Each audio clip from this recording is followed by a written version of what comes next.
Hello, everyone, and I'm so glad that you are here today. I'm very excited for today's guest, Megan McDonough. and I just want to say I met Megan about 10 years ago now, almost. Was it that long ago? Yeah, But yeah, who's counting? Who's counting, Donna? right. And she organized the certificate in positive psychology program that I went to, and it was out of Kripalu, and we had amazing teachers, including Tal Ben-Shahar. And from this initial group, she has created the Wholebeing Institute, which is just amazing.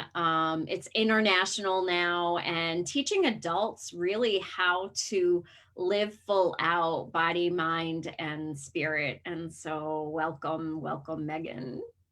Well, yeah, I actually didn't realize, Donna, it was 10 years ago. So it went by so fast. And you Yeah. were part of the very first program, right? You were the first cohort going through the program. Yeah, CIPP1. Yeah, you get that #1 designation, and it's wonderful to see you work in leadership and all of the wonderful things you're doing to serve the work forward for others. Thank you for that. Oh, thank you. Thank you. Yeah, and in many ways that even though I was a psychologist before I did CIPP, in many ways that was a launching off point for my coaching business and bringing it all together, bringing my yoga certifications and the psychology and all these other pieces together to really focus on whole being and thriving. And I'll always look back on that so fondly because it was such a deep discovery process, which I really loved. Yes, and for those of you who don't know our acronym, CIPP, or also affectionately known as SIP, this is the certificate in whole-being positive psychology, where we spend 9 modules going through how do we basically be a leader in our own life such that we continue to make forward progress towards what's important and meaningful to us. And you are a perfect example of that when you go through the program and then you went ahead and said, okay, this is next for me. This is how I'm applying this. This is how I'm living into it.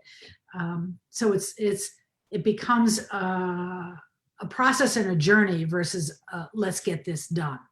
Mm-hmm.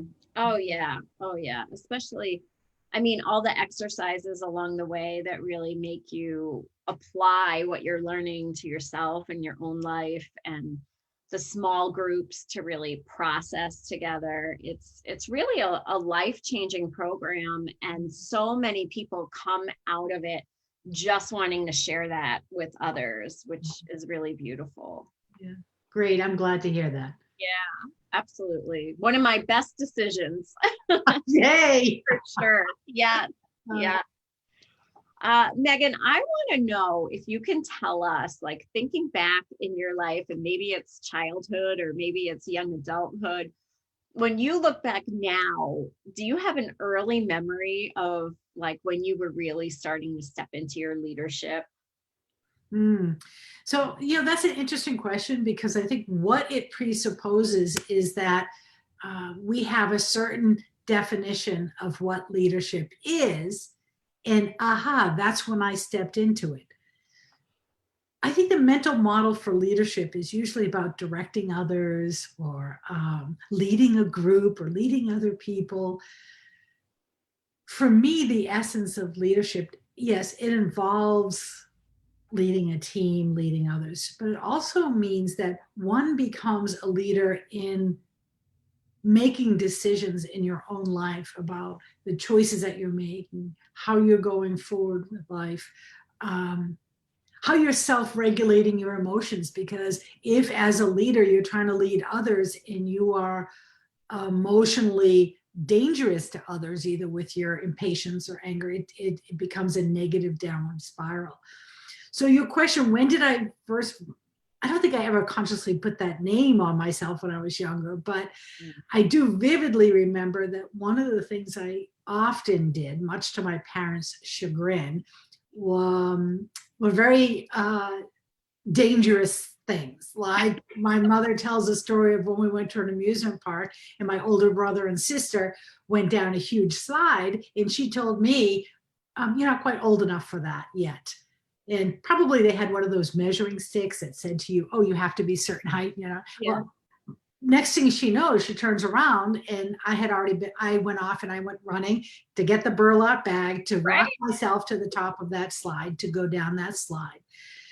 So pretty early on, if I were to use the language of the VIA character strengths, which is something we teach about in the Certificate in Positive Psychology, to recognize within ourselves as our own leader, what strengths do we have? One of my strengths is bravery. And that showed up, as I said, to my mother and father's chagrin pretty early on, because I took risks. I went down slides that I wasn't quite big enough for. I was always in what I would call the bleeding edge of things. And even now, I love startups. I love advising and working with businesses that are in startup phases. So for me, the earliest sort of indication of a self-leadership direction was this quality of bravery. And I would say that, you know, when you think of leadership for yourself, Donna, the character strengths play a big role in what are our signature strengths that we're expressing on a daily basis in our work. You doing this webinar, the audience joining you, in this audience now thinking about how am I using my strengths as a leader. So one aspect of it is certainly the self-leadership component. I think one of the most important things of leadership is that we begin to understand who we are, how we best perform, and where we're going. Mm-hmm. Yeah, I would agree that leadership starts with self-leadership, and really taking control of your life, your schedule, learning to be in touch with your emotions and how to manage them. Or even when we're with someone who triggers us, like how are we in a meeting? Let's talk not just self-leadership while you're sitting in your room by yourself, but when you're in a meeting and someone says something that triggers you, or someone disagrees with what you're saying, or someone's personality doesn't match with yours. So it's not just an isolation thing about the self-leadership, it's actually active self-leadership when you're with others and you realize you're being triggered in some way, shape, or form, right? Do you do that work with other leaders? Oh, absolutely. Absolutely. I was having a conversation this week and just talking about how an employee's cognitive style was rubbing up against my clients, insecurities, we'll just say, right? And how that interaction happens and how those triggers happen, and really bringing in things like acceptance of people's learning styles, as well as that self-awareness of, oh, that's where they're rubbing up against me, Yeah. and all of that. That's a perfect example, I think, of really using this self-awareness as a way of leading oneself to the next level of leadership. Because when you start leading others, and there's other people in the room, my goodness, it gets so much more complicated because your sort of mental models and habits of being are accentuated when you become in contact with others. And it can either be accentuated in a positive upward spiral or not. And this is why I think this second notion of leadership as structured leadership, how are we using our power, is really a critical conversation. Because we know, and this is the work of Dr. Keltner of the Power Paradox book that he wrote, that the thing that gets us into power, our emotional intelligence, our compassion, our empathy with others, the things that we do with one another to actually create a stronger bond when we are in positions of power, we apt to lose those things. We actually, what gets us into power, as Dr. Keltner says, is the thing that we lose once we get to power. So I think about leadership in my own leadership. There's a big learning curve for me on, oh, I'm the founder and CEO of a company. When I say something about a course, that lands differently than when someone else says something. So being very cognizant and aware of when are people's voices not being heard in the room, because there's a power differential that's inherent in the structure of most organizations today. Yeah. That's that power differential shows up in so many places. That was a big part of my training as a psychologist, is really understanding the power you have in that room and how that, as you said, lands on people and the impact you can have, and being aware of that power differential. And I think the same thing goes for coaching. The same thing goes as we Parenting, mother, yes. Oh, yes, definitely, definitely. And as we move deeper into issues of diversity and equity and inclusion, really understanding those dynamics in the room is very important. Yeah, thank you for that. Yeah, yeah. So some of what you're talking about, I really relate to in the book as about, really finding your voice and, letting it come from your strengths and your values, and not having to maybe mimic those powerful influences in your life, but finding your own path. Yeah, and I actually was I've been reflecting upon your note of diversity and inclusion. So finding your own path isn't some sort of isolational process. It's really an interactive process. We begin to know who we are in relationship to others. And one of the things about diversity, equity, and inclusion is if we're not hearing certain voices, then we're missing parts of others and parts of ourselves. This is this certainly plays into the power that's inherent in a leadership position, and the reason why we have to be triply aware of how that power plays out with others, especially those whose voices are not heard. And so we're going beyond the individual, we're actually going beyond the organization, and we're going into societal issues of when is it okay to voice certain things, and especially if you're brown or black or another minority, when are those voices not being heard and feeling like they're not, and because they're not at the table as to the extent of other folks. So I'll give you a practical example of our ability to use our power improperly with a personal example. I remember 20 years ago, I left my corporate job, and I worked with a Fortune 500 company. I was in sales training, sales management, national accounts, then went into marketing. So I had really went up the ranks in sales and marketing. And when I left that company and I started my own business back in 2000, I didn't have an IT department to call, say, hey, can you build a website for me? And then call, the marketing department, hey, I need a brochure. No, I was doing everything from the website to you know how it goes. When you're a solopreneur, it's very different than working in a Fortune 500 company. So I called up the webmaster. I said, okay, this is my idea. I'd like you to do X, Y, Z. And she said, okay, fine. And she did X, Y, Z. Just the way I spelled it out. I thought, oh, this is lovely working with her. I'm so glad I got a chance to work with her. And then a year later, I was reading an article, and the article says, if you're building a website, make sure you don't do X, Y, Z. And that X, Y, Z was just what I did with mine. So I called up the webmaster. I said, did you know we weren't supposed to do it this way? And she said, oh, Megan, yes, I knew when you were telling me that wasn't the best way to do it. I said, well, well, why did we do it that way? You sounded so sure of yourself. You sounded like you knew what you were talking about. And as as leaders, we do that a lot because we're used to like saying, let's get this done, let's make this happen. And she said, oh my goodness, I thought maybe I was missing something because you seem so sure about what you wanted. Isn't that funny?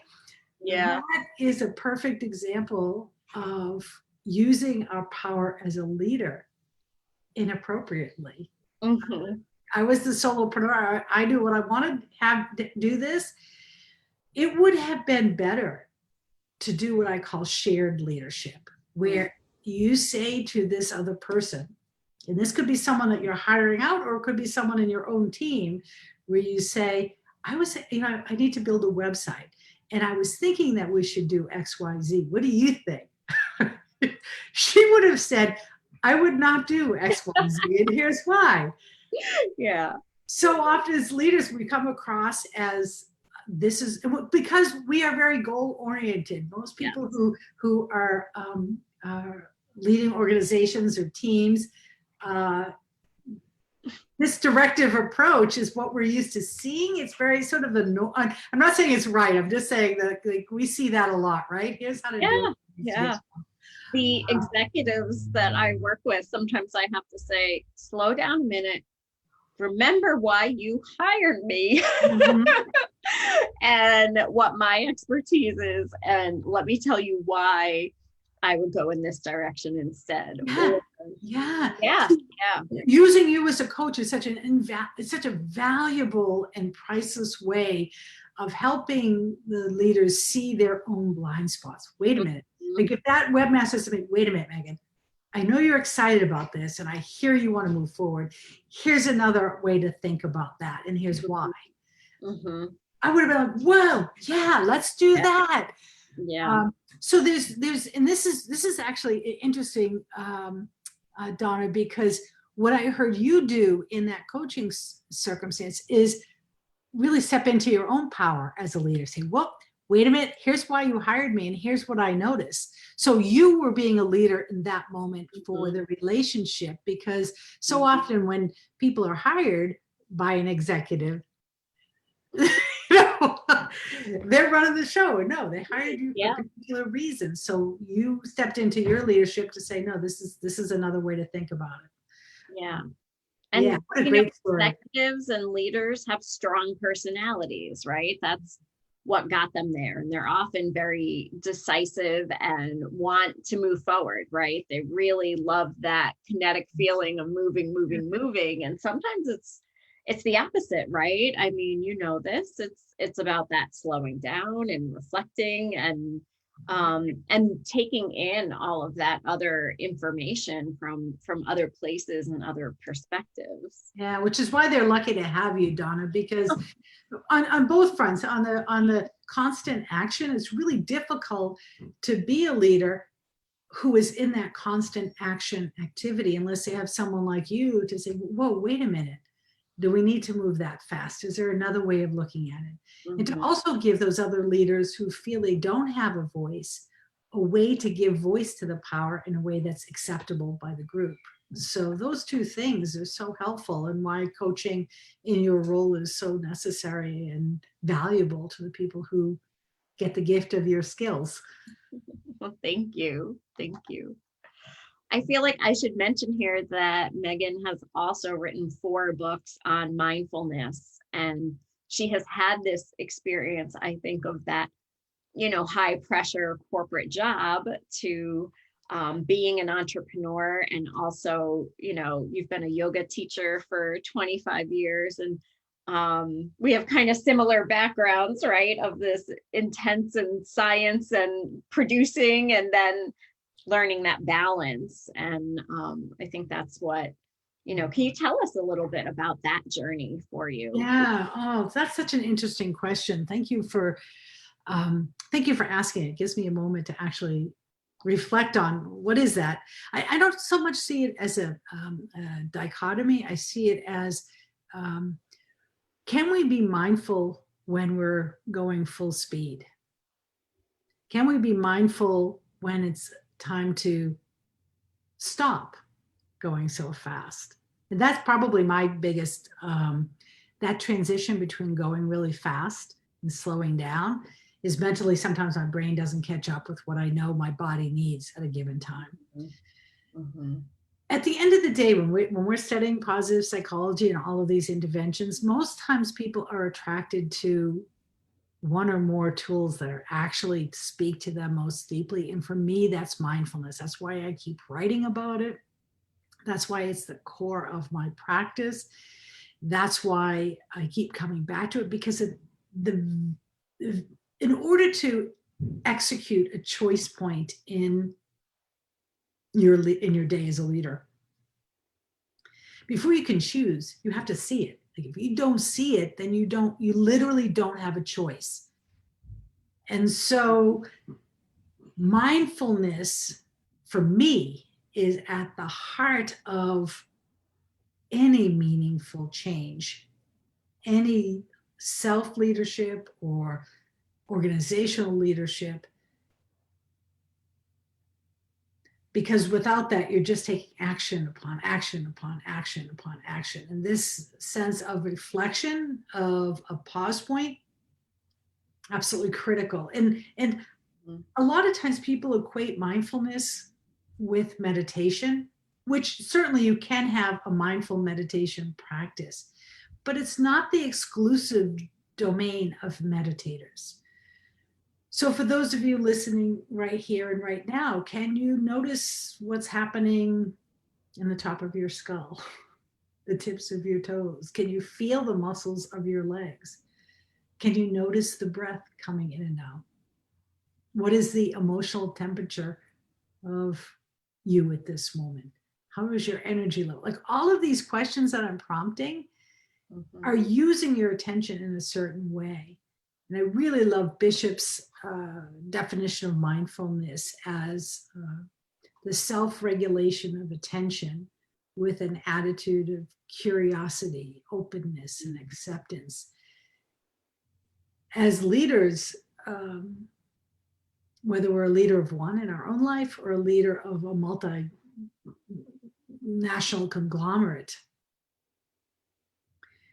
the self-regulation of what we choose to focus upon, what we choose to notice, whether it's being very open to everybody or whether it's being very focused on solving one issue, is key for our own sanity and for the sanity of those people that work around us. Because if we didn't have those mindful moments, I got to tell you, it gets pretty hot and bothered in a group setting pretty quickly if we don't have that.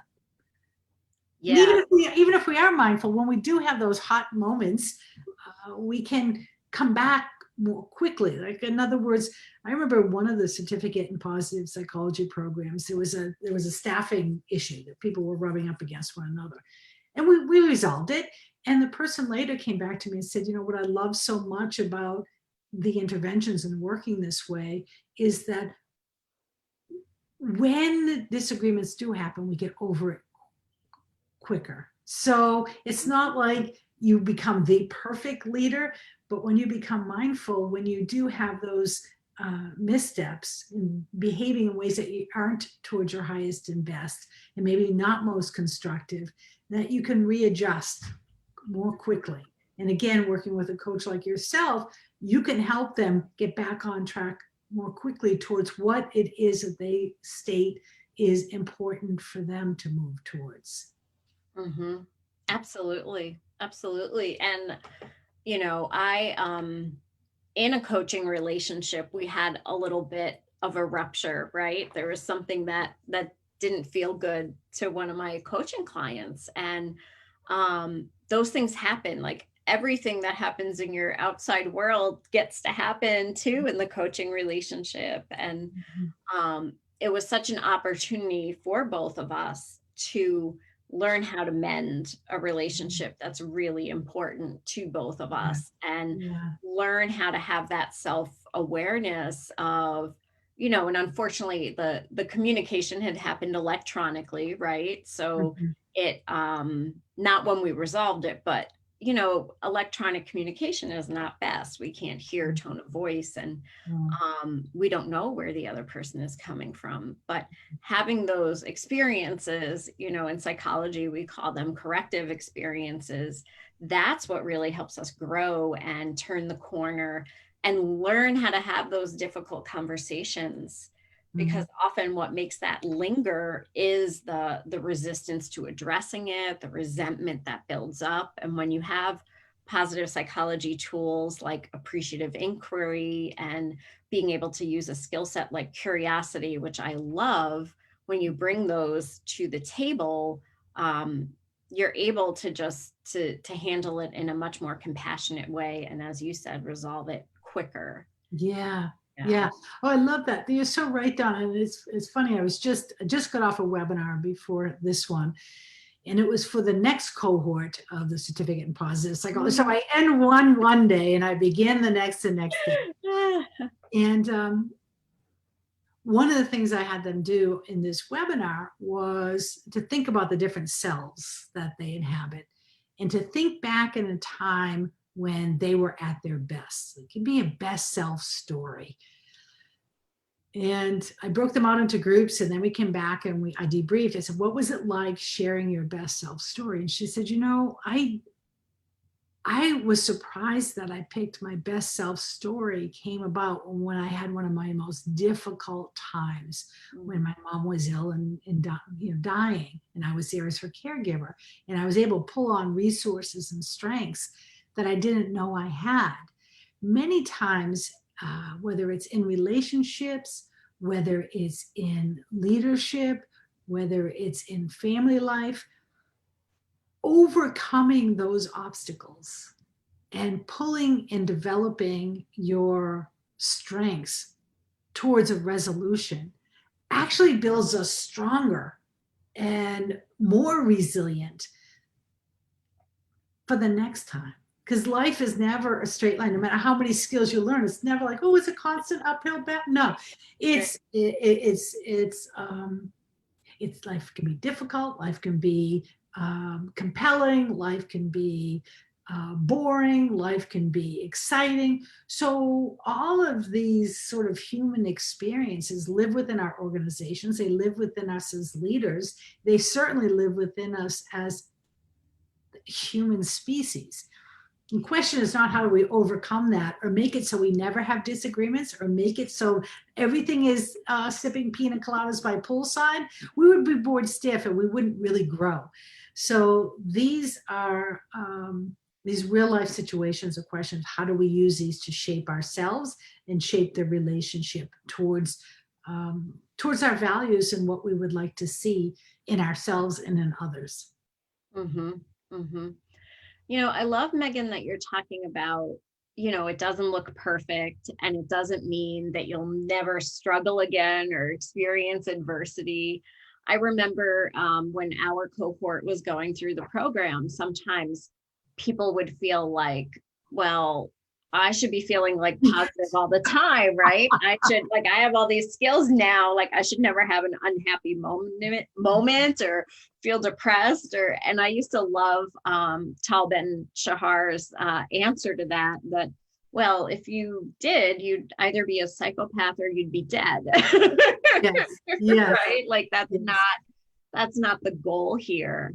And what you say reminds me, a lot of people, when they think of adverse events, like big adverse events, we talk about, PTSD, post-traumatic stress disorder. But what often doesn't get talked about is this post-traumatic growth that people experience. And, I write about that in the introduction of my book, that how much, losing my father in 9/11 and later losing my sister to suicide, while yes, of course, those were traumatic. I'm not trying to minimize the emotions of those, but they fueled that drive again to be that positive impact in the world and to grow wise leaders and to help others. And out of that came my mission to create 1 million conscious leaders. And yay! Yeah, I love it. I love it. I used to be shy about saying that, like, oh, it's so grandiose. And now I'm like, no, that's that's my mission. And every time I help a leader or an executive, like you said, it affects every other relationship, and it does trickle down. And when we, I love Sean Akers' happiness advantage, and just what we can do about shifting workplace culture. And we spend so much time in work that I just feel like if you're unhappy there, if you're not, in a position where you're playing to your strengths and you feel purposeful and fulfilled, it's such a waste. It's such a waste of your time and your energy and your precious life. And to me, that's a lot of what positive psychology is about, is just really, I guess, honoring this precious life and making the most of it, and not thinking that you have to settle for the bad job or the bad relationship, or, but that you can thrive, and believing in that. Yeah. It's funny. I was thinking as I was starting this next cohort of the certificate in positive psychology, I was thinking when I left the corporate world in 2000, I was thinking that, I had a good job. It was with a good company. I worked with people. People I worked with were wonderful. I really did. They were great to work with. But there was something in me that wanted more, and I wasn't quite sure what that more was. I couldn't answer it. And where do you go when you have questions? Well, of course you go to Google, because Google knows it all. So, so I remember distinctly going to my computer and say, okay, what do I Google? It's not fulfillment in the job. Where am I going to get this question answered of how to live well? For many of us, it's our religion, our spiritual calling, for me, if I had known to type in the certificate in positive psychology, that's what I would have typed in. I didn't know it back then. And I would suspect that it was a baby back then too. It wasn't actually around back then, so I couldn't have typed it in. Right. But I think of people like yourself, the network that you're finding and that you're creating, people are now knowing, type in Dr. Donna Marino, because she can help with the skills that are needed for us to answer that question. Because it's not as simple as, I'm unhappy in this job, let me go find another job. Because it's never just that sort of, at least maybe sometimes it is, but usually it's a deeper question. What are the values I want to live this life by? What's important to me?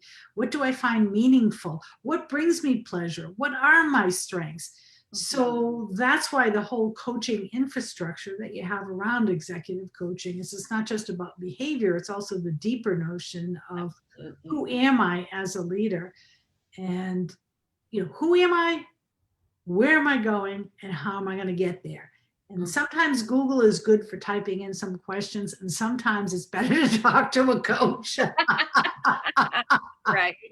And I think you make a good point. I've certainly had people who it was time to shift positions or even change careers, but my executives are not likely to do that, right? They have established themselves in a career, and they're really at the top of their career, but it unfortunately doesn't always mean they're fulfilled, or in many cases they're burnt out and they're tired of sacrificing so much at home. And it's about reigniting, right, that passion and purpose again. And it doesn't necessarily mean leaving the job, but it does mean the introspection of, like, what is my legacy? What am I leaving here? Am I proud of the work that I've done?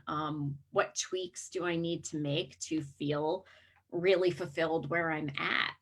And I think sometimes people don't do the work because of that, like, black and white thinking. Either I have to stay in this and be miserable or unhappy, or I have to leave and, risk my financial security or whatever else. Yes. There's so much space in between those two. That is so wise. You are a wise leader, Donna. Well, thank you. Thank you for pointing it out that way, because that's really where I was 20 years ago. okay, I knew I wasn't going to find something in another job, but was I going to stay? And that was the dichotomy I think people live with. And one of the other things that's so good about that we tend to mistake, I think, is we approach this question the way that we would normally approach a business problem. What's the data? How do I solve it? Let's move on and make it happen, right? Let's check this off. And these questions of what is meaningful, what is strengths, how am I, these are not questions that are best answered in 20 minutes. Right, right. That's why, we just started the certificate in positive psychology for 2021. It'll end in September of 2021.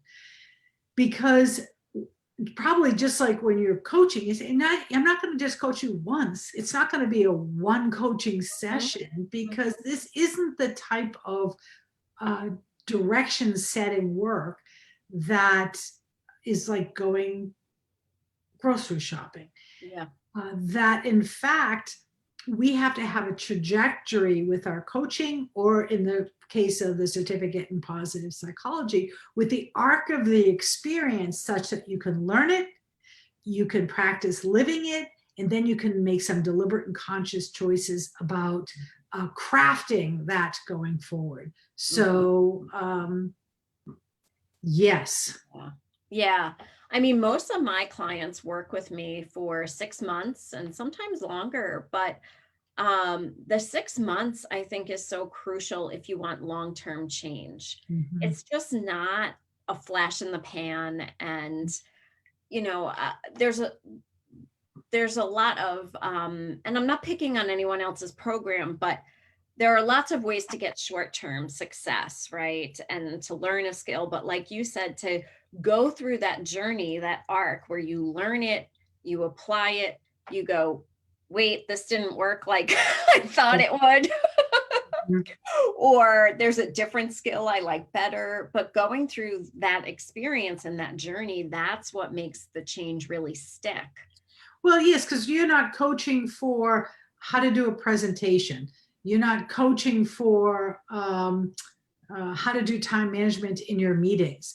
You're coaching about the psychology of leadership, and I'm teaching on positive psychology. The psychology is of who we are as humans. It does not lend itself to a get it done type of approach. And that can be frustrating for those of us who want to, okay, now I'm going to do X, now I want to do, let's do this website, X, Y, Z. Exactly. And that's most high achievers, right? Like we like to check off the boxes and be like, okay, I'm done with that. Onward to the next. That's right. Right. But you can't be like self-esteem, check. Right. Yeah. It's one of the reasons that when I wrote the Wise Leader book, I mean, I thought so much about CIPP there. And I really put in a lot of exercises to the book. It's not something to just read. But I also then, because I wanted people to not just read the book and put it back on their shelf, but to really make those transformations, that's why I also wrote the workbook and created the meditation album and the card deck, because you need to have those multiple experiences and on those different levels to really like move it into your cells, is how I think about it. That real embodiment, which I also know the Wholebeing Institute is all about. Yeah. Yeah. Because there's a top-down understanding of concepts, but understanding the research on gratitude is not the same as experiencing gratitude. So at work, we can say, oh, I'm supposed to be gratitude and appreciative of this. That's not the same as noticing when someone does something well and how it makes you feel supported. Thank you so much for doing that extra step. It really made me notice that this needed to get done, or that this was a missing piece that you brought to the table that I didn't even think about. Thank you for that.